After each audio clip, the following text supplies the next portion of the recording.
নমস্কার বন্ধুরা, জয় শ্রীকৃষ্ণ, রাধে রাধে। বন্ধু, আপনি যদি একজন মহিলা হন এবং লম্বা চুল রাখতে পছন্দ করেন, তাহলে আমাকে বলুন যে আপনি যখনই আপনার চুলে চিরুনি করেন, আপনার পড়ে যাওয়া চুল নিয়ে আপনি কি করেন। আপনিও কি অন্য মহিলাদের মতো আপনার চুল এখানে ওখানে বা রাস্তায় ফেলে দেন, নাকি ডাস্টবিনে ফেলেন, নাকি বিক্রি করে দেন?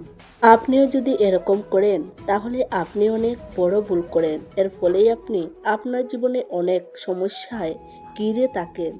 আপনি কি সবসময় শারীরিকভাবে অসুস্থ থাকেন? কেউ কি আপনার উপরে তন্ত্রবিদ্যা করে আপনাকে তাদের নিয়ন্ত্রণে রেখেছে, নাকি নেতিবাচক শক্তির কারণে সবসময় রেগে থাকেন এবং বিরক্ত হন, নাকি নানা ধরনের আর্থিক ও মানসিক সমস্যায় ভুগছেন?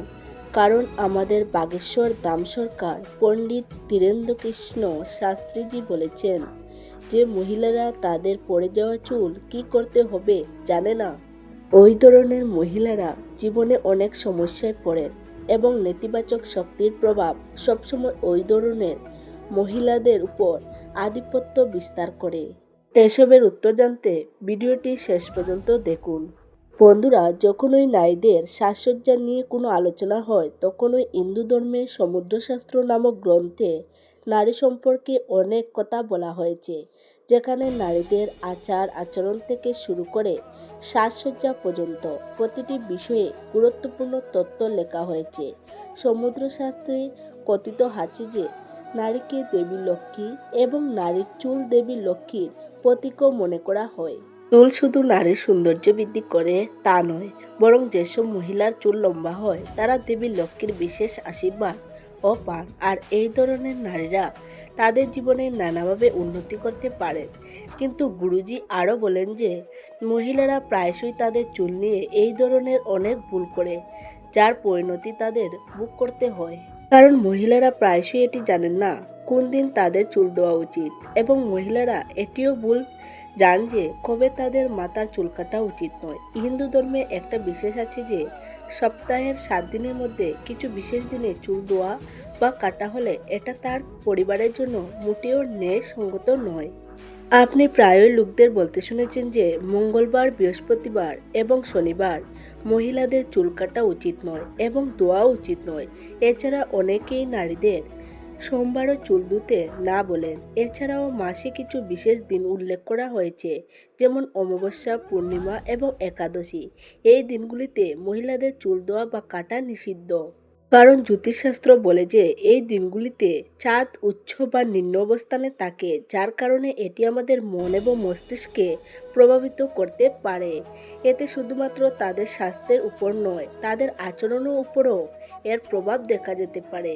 এছাড়াও আপনি আপনার কাটা চুল এখানে সেখানে ফেলে দেবেন না, সেগুলো কারোর পায়ের তলায় যেন না আসে। এর পাশাপাশি নারীরা যখন তাদের দৈনন্দিন জীবনে প্রতিদিন চুল আঁচড়ান, তখন তাদের অনেক চুলও পড়ে যায় এবং প্রায়শই মহিলারা সেই চুলগুলি আবর্জনার মধ্যে বা রাস্তায় ফেলে দেন, কেউ কেউ বিক্রিও করে দেন।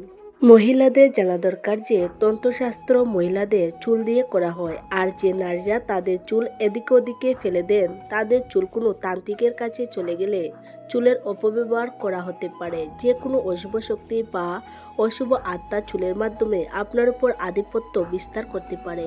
অনেক তান্ত্রিক লোকেরা চুল ব্যবহার করে মহিলাদের উপর বশীকরণ করে। তন্ত্রশাস্ত্র ক্ষমতা সিদ্ধি করার জন্য নারীর চুল ব্যবহার করা হয়।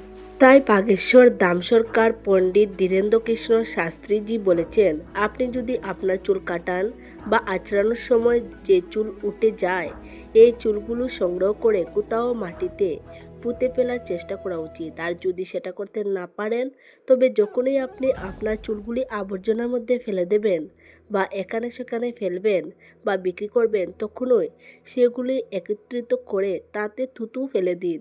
এটি করলে কোনো তান্ত্রিক বা অশুভ শক্তি আপনার চুল ব্যবহার করতে পারবে না। বন্ধুরা, আশা করি আপনি অবশ্যই আপনার জীবনে গুরুজির বলা জিনিসগুলি গ্রহণ করবেন এবং পরের বার আপনি অবশ্যই আপনার চুল এখানে সেখানে ফেলে দেওয়ার আগে দুবার ভাববেন যা গুরুজি বলেছেন। যদি ভিডিওটি ভালো লাগে, আপনজনদের সাথে শেয়ার করতে ভুলবেন না। সবাই ভালো থাকুন, সুস্থ থাকুন। নমস্কার, ধন্যবাদ।